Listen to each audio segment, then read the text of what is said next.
I'm Hazel, 32 female.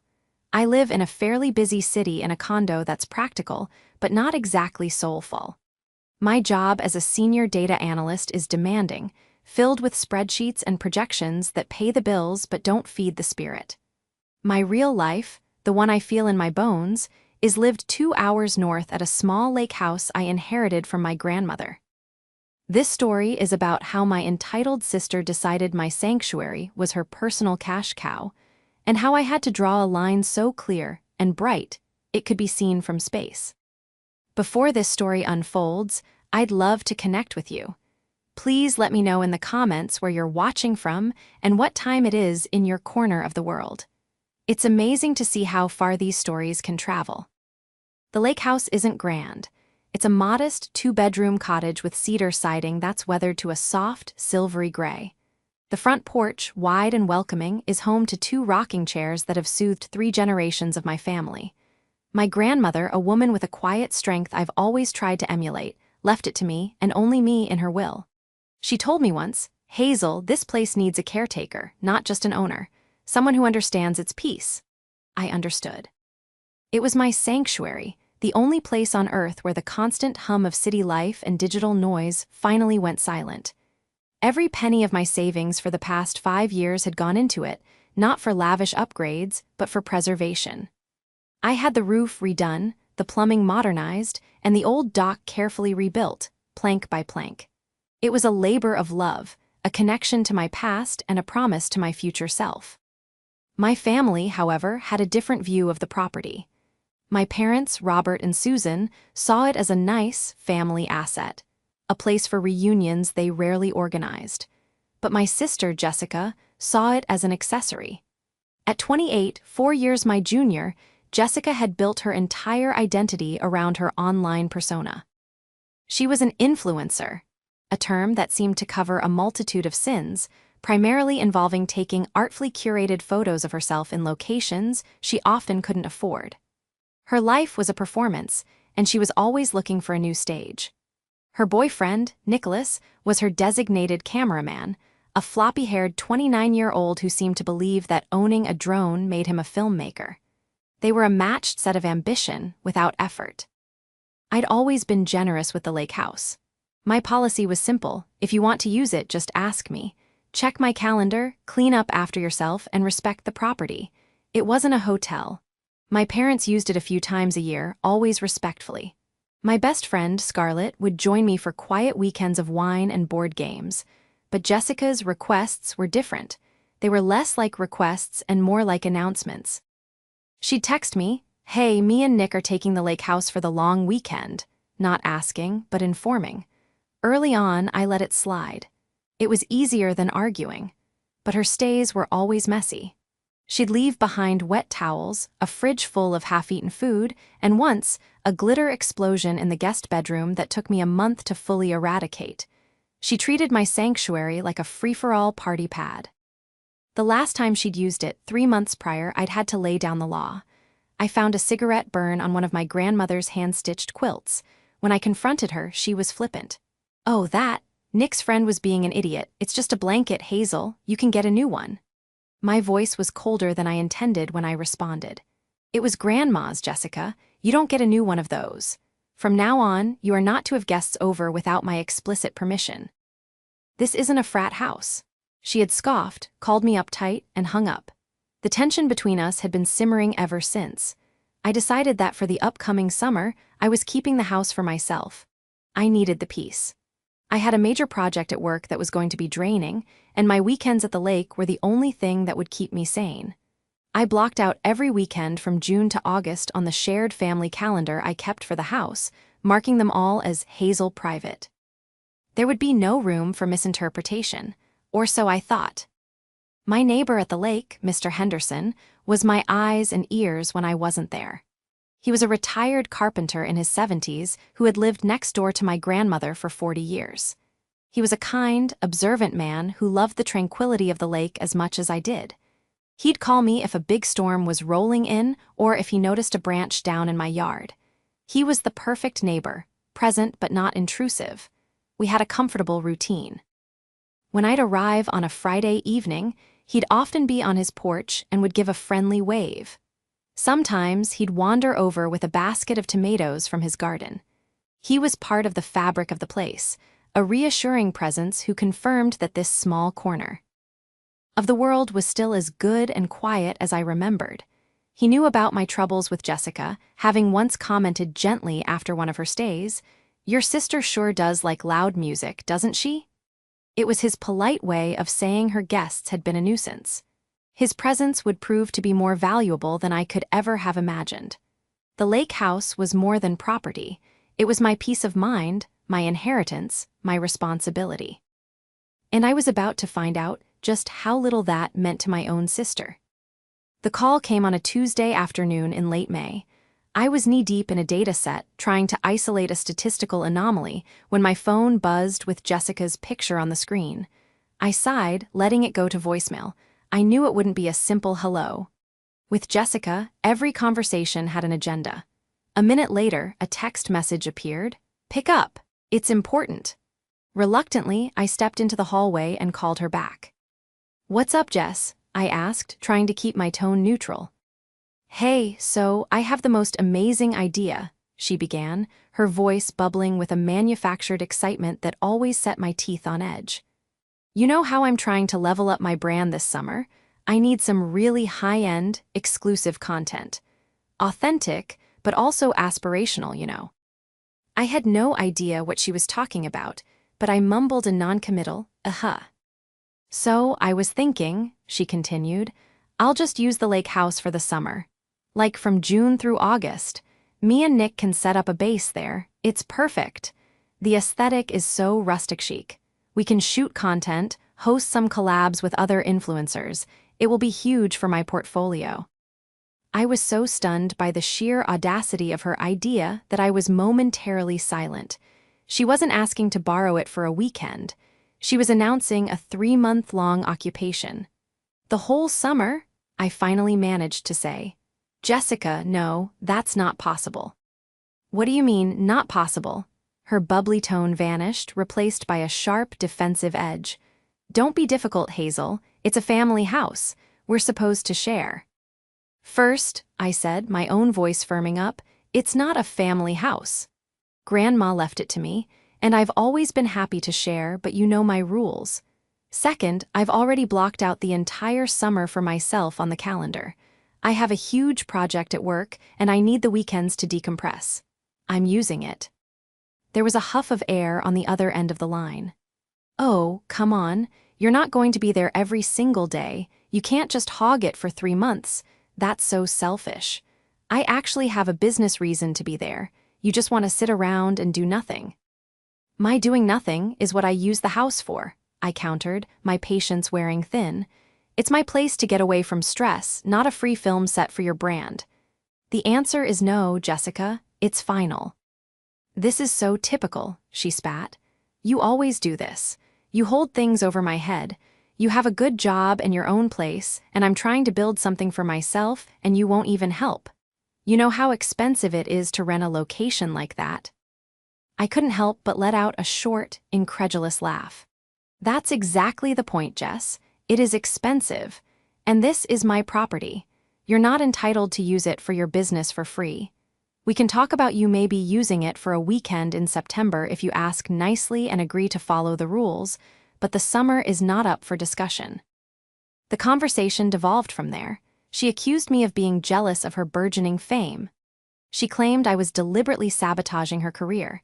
She even brought up a time in high school when I wouldn't let her borrow a dress, framing it as proof of a lifelong pattern of abuse. It was classic Jessica.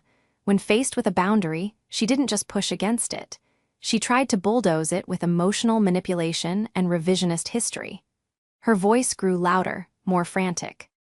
"Mom and Dad will hear about this. They'll tell you how unfair you're being. You can't just cut off the whole family." "This isn't about the family," I said, my voice low and steady. "This is about you and your complete lack of respect for me and my property. The conversation is over." I hung up before she could respond. My hands were shaking slightly, not from fear, but from a potent cocktail of anger and frustration. It was exhausting. It felt like no matter how calm or rational I was, any interaction with her spiraled into a dramatic reenactment of a childhood squabble, with her as the perpetual victim and me as the heartless villain. A few minutes later, as I knew it would, my phone rang again. This time it was my mother. "Hazel, darling," she began, her voice oozing with a practiced, placating sweetness. "I just spoke to your sister. She's very upset." "I'm sure she is," I replied dryly.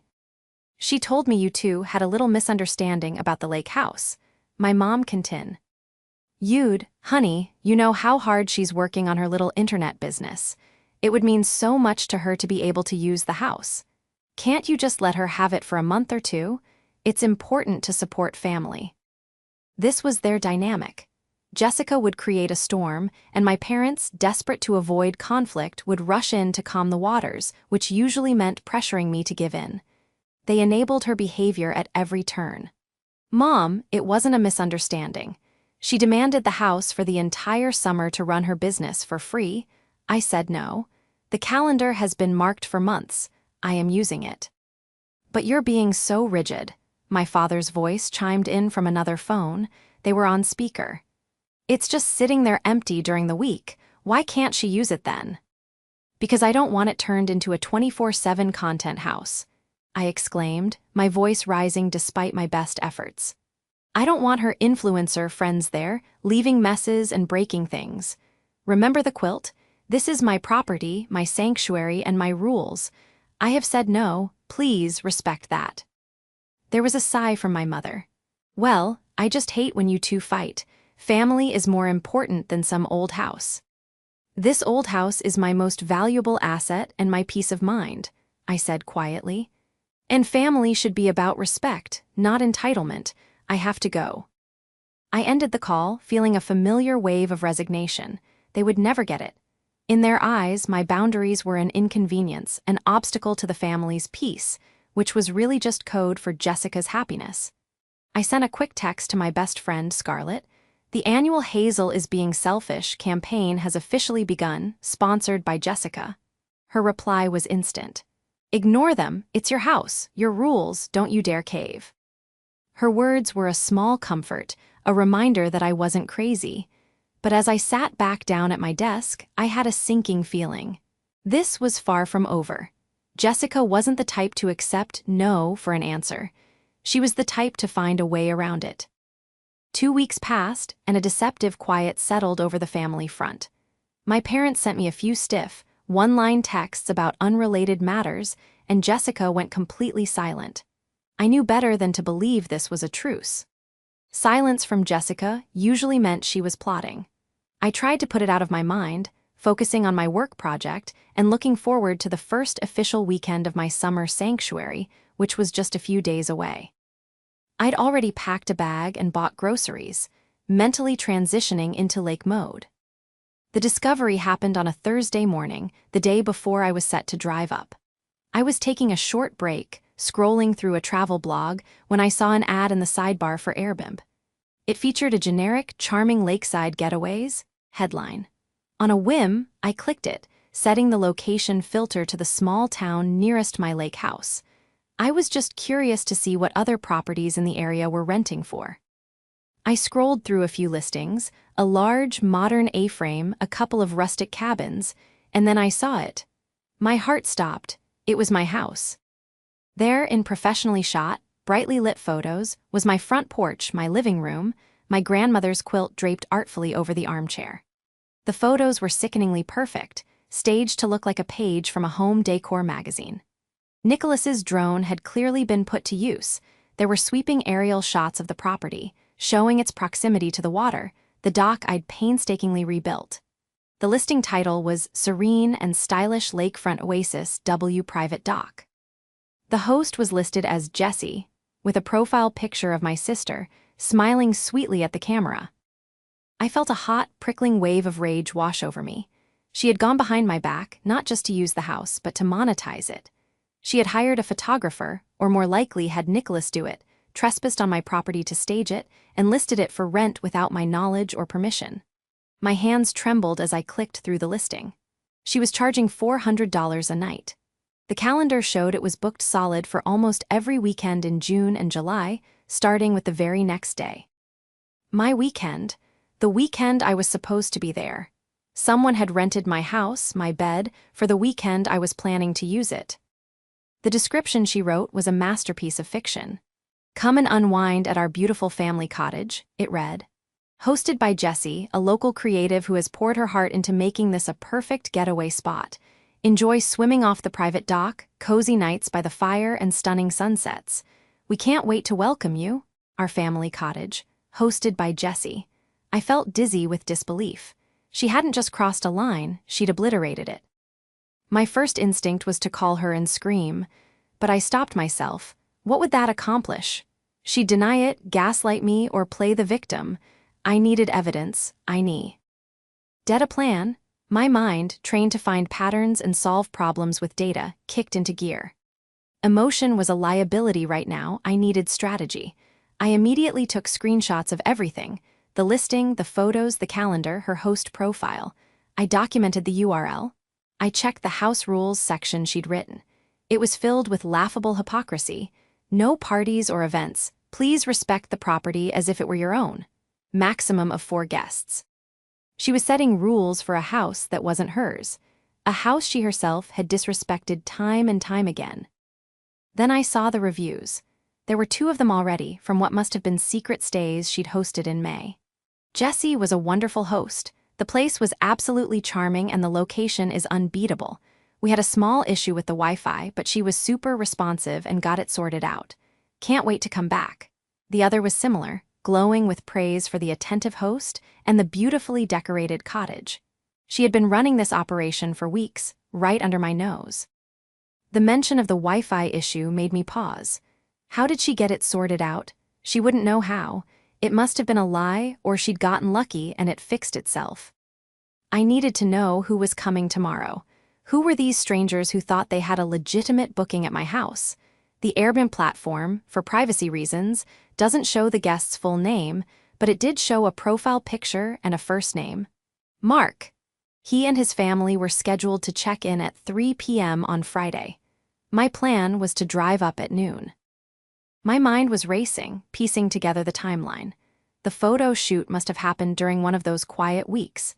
She must have used her key, the one I had foolishly never taken back, to let herself and Nicholas in to stage the house. She had probably been intercepting messages from renters and coordinating cleanings, all while giving me the silent treatment. The audacity was breathtaking.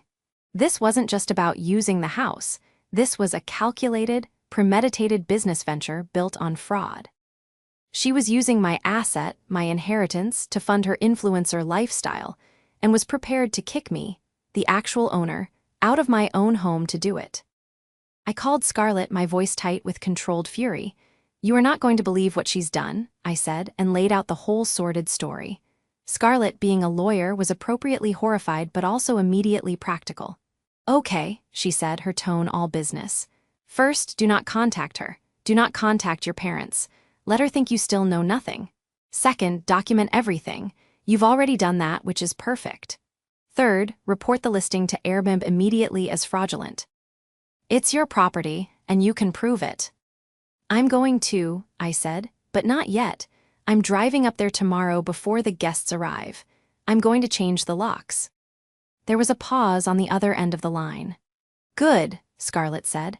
"That's exactly what you should do. This is your property. Secure it. And Hazel, when you do report it, make sure you emphasize the liability issue. Unauthorized rentals on your property could expose you to massive legal problems if someone gets hurt. Airbnb will take that very seriously." Her advice solidified my resolve. The anger was still there, a hot coal in my stomach, but it was now fueling a cold, clear sense of purpose. Jessica had mistaken my generosity for weakness. She thought my desire for peace meant I would roll over and accept any disrespect. She was about to learn how wrong she was. The battle for the lake house had begun, and I was going to finish it. With Scarlett's advice echoing in my mind, I spent the rest of Thursday methodically building my case. I knew that confronting Jessica and my family would be like walking into a hurricane of denial and blame shifting. I couldn't just have accusations. I needed irrefutable proof, a dossier so complete that no amount of gaslighting could poke a hole in it. My data analyst skills, usually applied to corporate spreadsheets, were now focused on a single target: my sister's web of deceit. My first step was to report the listing to Airbnb. I followed Scarlett's advice to the letter, creating a formal complaint through their trust and safety portal. I uploaded a copy of the property deed with my name on it, a utility bill for the lake house addressed to me, and a picture of my driver's license. In the description of the issue, I was calm and factual. I stated that I was the sole owner of the property, that the host, Jessica, was my sister, and that she had listed my property without my knowledge or consent. I emphasized the legal liability, stating that the unauthorized rental activity constituted fraud and exposed both myself and Airbnb to significant risk. I received an automated reply saying they would investigate the matter within 48 hours. That was fine. I wasn't waiting for them to act. I was just creating a formal paper trail. Next, I turned my attention to the 2 existing reviews on her listing. Jessie was super responsive and got it sorted out. One review said about a Wi-Fi issue. This line had been bugging me. Jessica couldn't fix a Wi-Fi router if her life depended on it. She would have had to call someone. On a hunch, I logged into my account for the internet service provider at the lake house. I navigated to the support history tab, and there it was, a log of a service call from 2 weeks prior. The note stated that the customer, who had identified herself as Hazel, had called to report an outage, and that a technician had been dispatched the next day to fix a connection issue at the local junction box. She had impersonated me. She had called my internet provider, pretended to be me, and ordered a service repair, all to ensure her illegal guests had a seamless experience. The cold fury I'd felt earlier intensified. This was a level of premeditation I hadn't thought her capable of. She wasn't just being opportunistic. She was actively committing identity theft to facilitate her scam. I took a screenshot of the service log, adding it to my growing folder of evidence. The file name was simple: fraud. My investigation then moved to social media. I knew Jessica documented every moment of her life, but I rarely looked at her accounts because I found them insufferable. Now, I scoured her Instagram page and Nicholas's as well. I went back over the past month. At first, it was the usual endless selfies, pictures of avocado toast, and videos of Nicholas flying his drone over random parks. But then I found it. A post from 3 weeks ago on Nicholas's feed. It was a stunning, high-resolution aerial shot of my lake house at sunset. The caption read, "Locations scouting for a big summer project with my creative partner at Jessie Goes Glam. Big things coming soon. Director Life Content House Lake Vibes." Several of their influencer friends had commented with fire emojis and questions like, "OMG, where is this? Can't wait to see what you guys create." Jessica had replied to one, "It's our little secret hideaway. We're curating a very exclusive experience this summer." Our secret hideaway. She was publicly positioning herself as the owner, the curator of an experience at my home. I scrolled through more of her posts from around that time. I found a picture of her posing on my dock, wearing a new bikini with the caption, "Summer office is officially open for business." The photo was dated. It was a Wednesday, a day she should have been in the city, a day I was at work, completely oblivious. She had been there, with Nicholas, conducting a full-blown commercial photo shoot on my property. I saved every post, every comment, every self-aggrandizing caption. The digital trail she'd left was a blazing neon sign pointing to her guilt. She was so caught up in performing her life online that she didn't realize she was meticulously documenting her own fraud. This wasn't just about a family dispute over a cottage anymore. This was calculated deception for financial gain. She had lied to guests, impersonated me to utility companies, and misrepresented ownership of my property online to build her brand. The final piece of the puzzle clicked into place when I thought about the logistics. How was she managing the cleaning and turnover between guests? She was lazy and hated cleaning. She wouldn't be driving 2 hours each way to scrub toilets. She must have hired someone locally. I remembered the name of a cleaning service my grandmother used to use, a small, family-run business in the nearby town. I gave them a call. "Hi," I said. "My name is Hazel. My grandmother used to be a client of yours, and I own her old cottage on the lake. I was just wondering if you've had any recent service calls to that address." The woman on the phone was friendly. "Oh, yes, the little gray cottage. Of course. A young woman named Jessica booked us for a deep clean about a month ago, and she's scheduled us for weekly service every Friday morning through July. Said she was running it as a holiday rental for the family." My jaw tightened. Did she pay for these services? "Yes, she paid for the first one via credit card and has a card on file for the weekly cleanings," the woman confirmed. "Okay," I said, trying to keep my voice even. "I am the sole owner of that property, and I have not authorized any rental activity or cleaning services. Please cancel all future appointments for that address immediately. This is a fraudulent booking."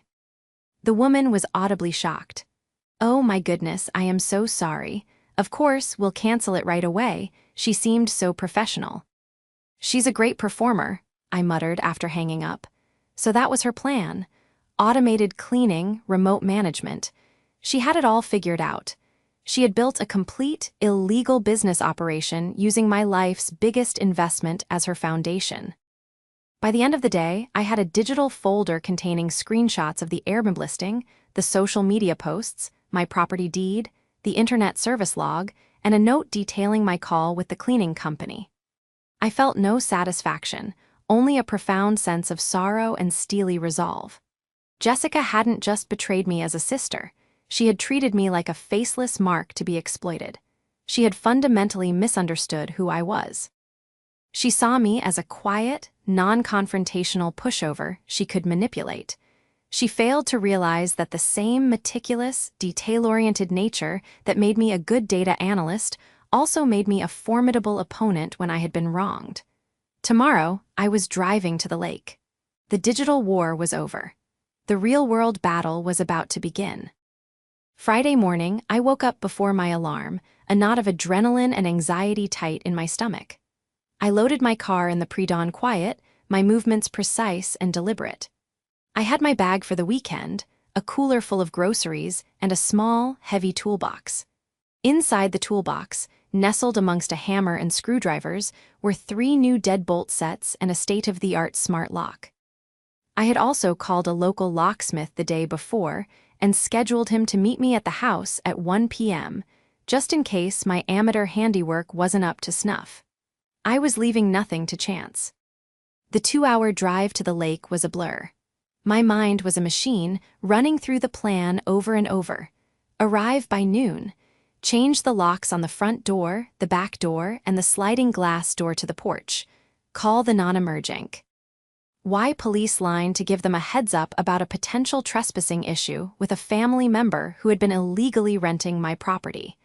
Place new, clearly worded, no trespassing, signs on the edge of the driveway. And then, wait. As I turned onto the long, gravel driveway leading to the cottage, I saw the first sign of Jessica's operation. A small, professionally made wooden sign had been staked into the ground near the mailbox. In elegant, cursive script, it read, "The Lakeside Oasis." My blood boiled. I stopped the car, got out, pulled the sign out of the ground, snapped it in half over my knee, and tossed the pieces into the trunk. That was the first eviction notice. The house itself looked pristine from the outside, a testament to the cleaning service she'd hired. But knowing the violation that had occurred, it felt tainted. I used my old key for the last time, stepping inside. The air was sterile, smelling faintly of lemon cleaner. My personal touches were gone, replaced by a generic, soulless rental aesthetic. My grandmother's quilt was folded neatly on a chair, reduced to a prop.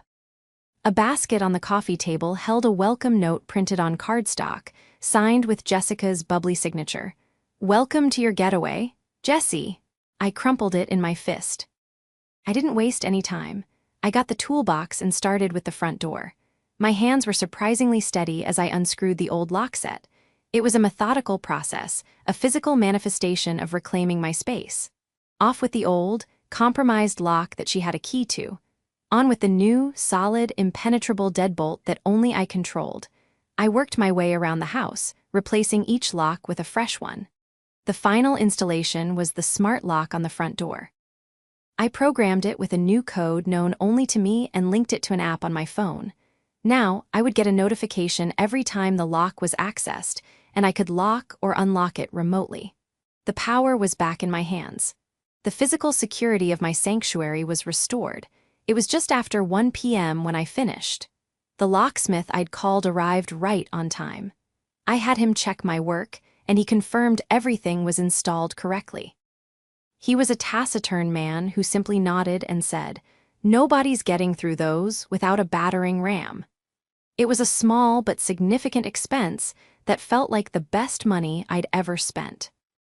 Next, I made the call to the local sheriff's office. I explained the situation to the dispatcher calmly and clearly. "My name is Hazel," I started. "I am the owner of the property at 125 Lakeview Drive. I've discovered that a family member has been fraudulently renting it out on Airbnb without my consent. The locks have now been changed. However, I have reason to believe that the person who made the illegal booking may show up later today. I'm not expecting violence, but I wanted to make you aware of the situation in case they try to force entry or refuse to leave. I have all the documentation proving my ownership." The dispatcher was professional. She took down my information, created a record of the call, and assured me that if I needed to call 911, the responding officers would have this context. This was another crucial step: establishing a formal record of the dispute with law enforcement before any confrontation occurred. With the house secured and the authorities notified, I unpacked my groceries and tried to settle in. But I couldn't relax. I was a bundle of nerves, constantly glancing at the driveway. At 2:45 p.m., 15 minutes before the scheduled check-in, a silver minivan I didn't recognize crunched slowly up the gravel drive. A man, who I assumed was Mark from the Airbnb booking, got out, followed by a woman and 2 young kids. They looked like a perfectly normal family, excited for their lakeside vacation. My heart ached for them. They were innocent victims in my sister's scam. I stepped out onto the porch before he could even try the now useless keypad. "Hi there," I said, my voice calm but firm. "Can I help you?" The man, Mark, smiled. "Hi, we're the Millers. We have the Airbnb rental for the weekend. The host, Jesse, sent us the code, but it doesn't seem to be working." I took a deep breath. "I'm so sorry, but there has been a huge mistake," I said, my tone dripping with sympathy. "My name is Hazel, and I am the owner of this house. The person you rented from is my sister. She does not have the authority to rent this property, and she listed it fraudulently without my knowledge. Unfortunately, there is no rental agreement here for you." The smiles vanished from their faces. The woman looked confused, then angry.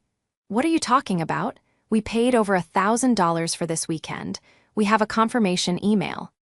"I have no doubt that you do," I said gently. "And I am truly sorry for what my sister has done to you. She scammed you. I have already reported the listing to Airbnb, and I would urge you to contact them immediately to report the fraud and demand a full refund. I can even show you the deed to the house to prove I'm the owner." The kids were starting to look upset, and I felt a fresh wave of anger at Jessica for putting this family in such an awful position. Mark pulled out his phone, his face grim, and tried to call Jessica. I watched as it presumably went straight to voicemail. "She's not picking up," he said, stating the obvious.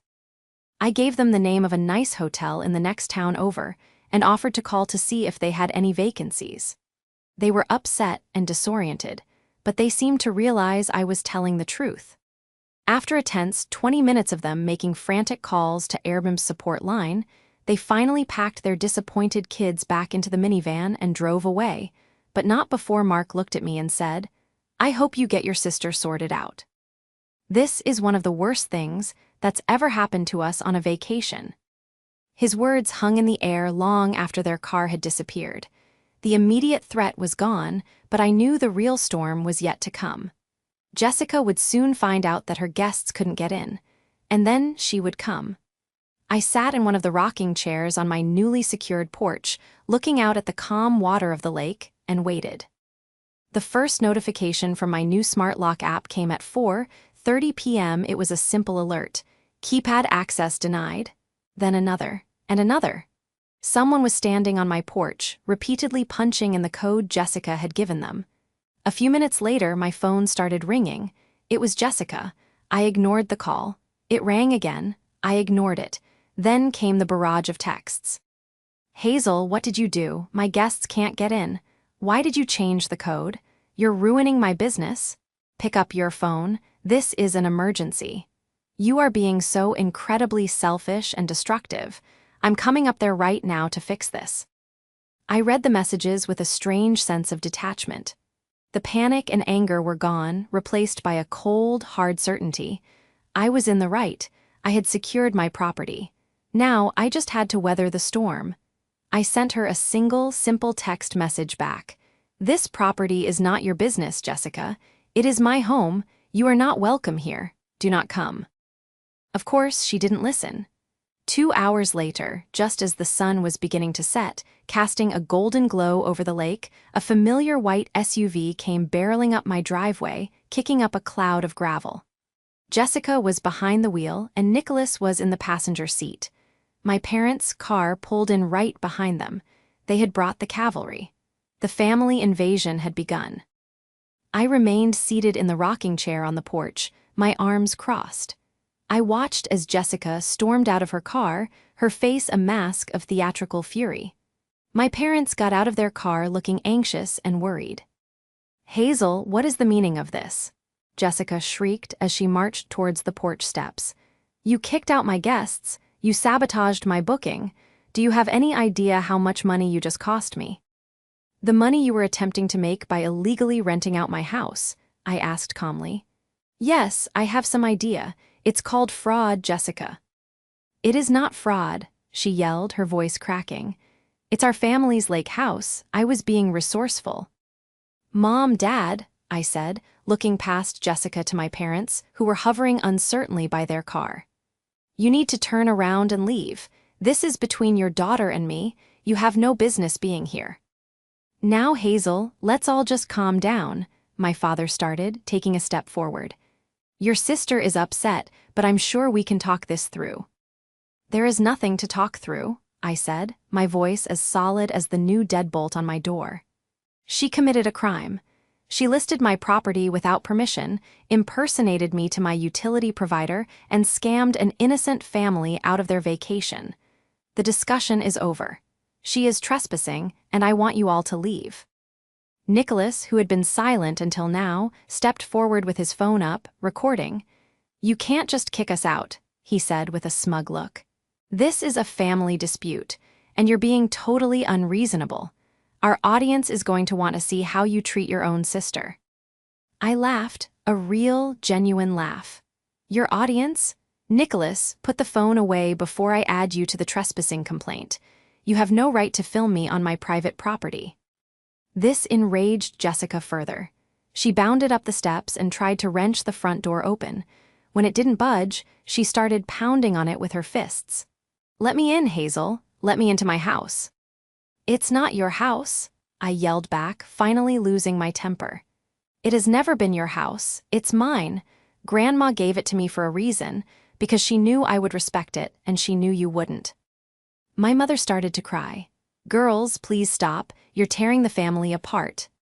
She's the one who tore it apart with her lies and her greed, I said, pointing a shaking finger at Jessica. You enabled this, Mom. You and Dad. Every time she threw a tantrum, you rewarded it by pressuring me to give in. You taught her that boundaries don't apply to her. Well, they do now. This is my boundary. Get off my property. Jessica's face crumpled. The rage dissolved into performative tears. She sank onto the porch steps, sobbing loudly. I do. And understand why you hate me so much, she wailed. I was just trying to do something for myself. I have nothing, and you have everything. This house is all I had. It was a master class in manipulation, and my parents were falling for it hook, line, and sinker. My mother rushed forward to comfort her. Oh, my poor baby, she cooed. I'd had enough. I stood up. That's it. I have asked you all to leave. You have refused. You are now trespassing. I pulled out my phone and dialed 911. My voice was clear and steady as I spoke to the operator. "Hello, I'm calling from 125 Lakeview Drive. I spoke to your non-emergency line earlier today. The trespassers I warned you about are here now.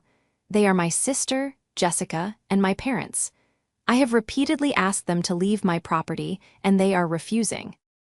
The change in my family's demeanor was instantaneous. My father's face went pale.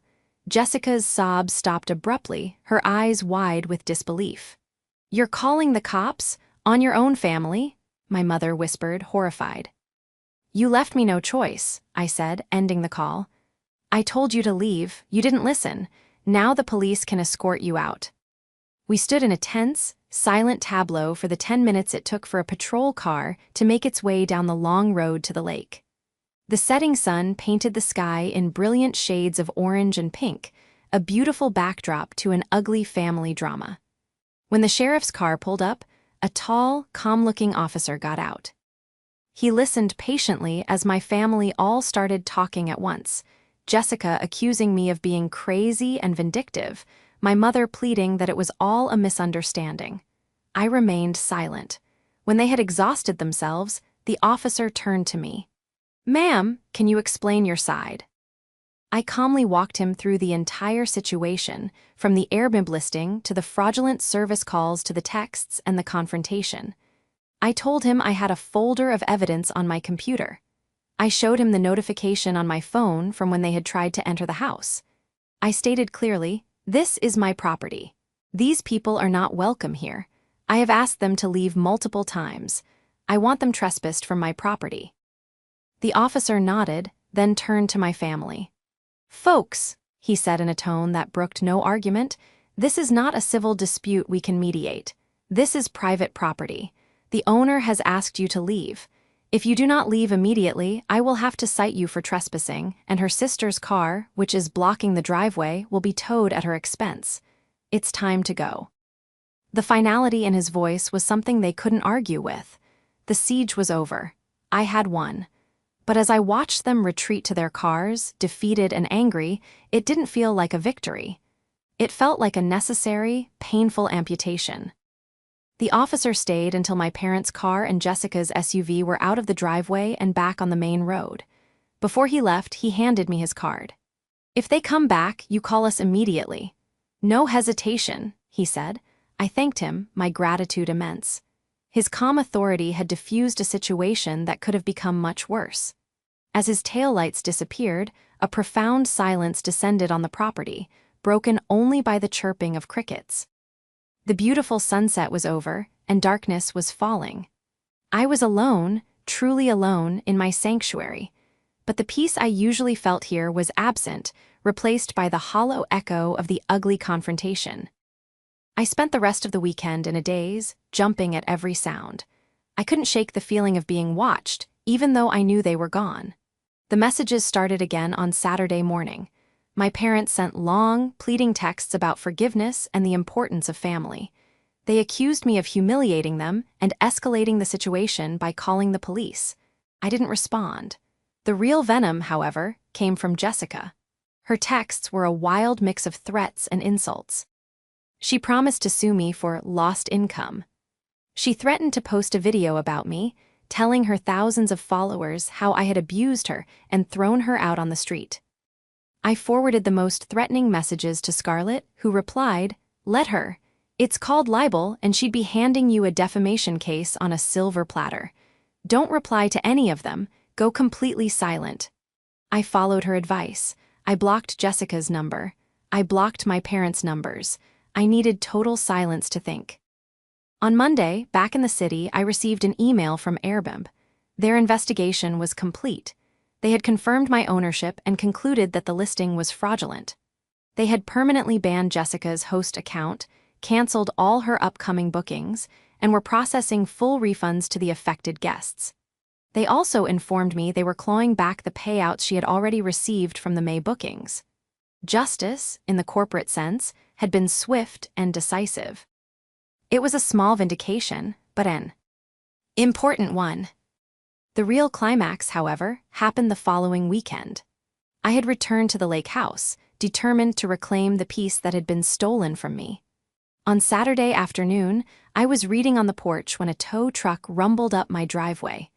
I was confused for a moment until I saw what was behind it: Jessica's white SUV.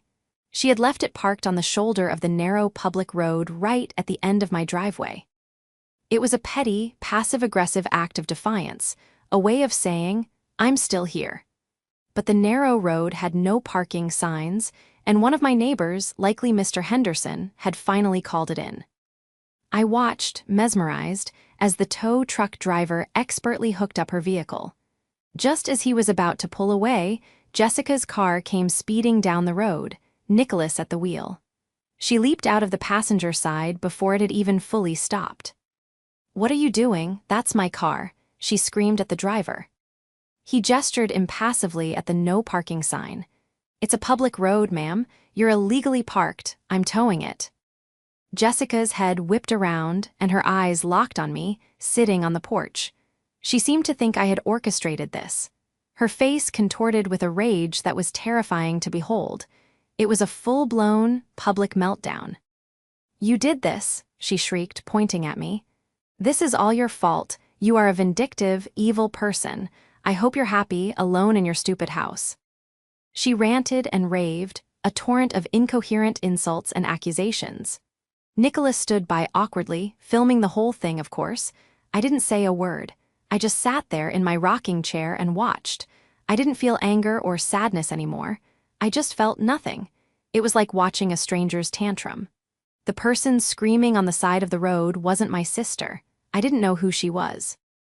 The tow truck driver ignored her, finished his work, and slowly pulled away with her SUV in tow. The sight of her precious status symbol being hauled away seemed to finally break her. She let out a guttural sob and collapsed onto the road, pounding her fists on the asphalt. Nicholas finally stopped filming and tried to help her up. I stood, turned around, and went back inside my house, closing the door on the pathetic scene. That was the last time I saw her. The fallout was immense. My parents didn't speak to me for months, sending occasional messages through other relatives about how I needed to be the bigger person and apologize for hurting the family. I refused. An apology implies wrongdoing, and I had done nothing wrong except stand up for myself. The extended family took sides, and holiday gatherings became a minefield. But in the quiet solitude of my lake house, I found my peace again. It was a different kind of peace now, not the gentle, inherited peace of my grandmother, but a stronger, more resilient peace I had fought for and won myself. I had learned a hard lesson, that some family ties are not bonds of love, but chains of obligation, and sometimes the only way to be free is to break them. I lost a sister that summer, and in some ways my entire family, but I saved myself. And as I sit here on my porch, watching the sun set over the water, I know, without a doubt, that I made the right choice. My sanctuary is secure.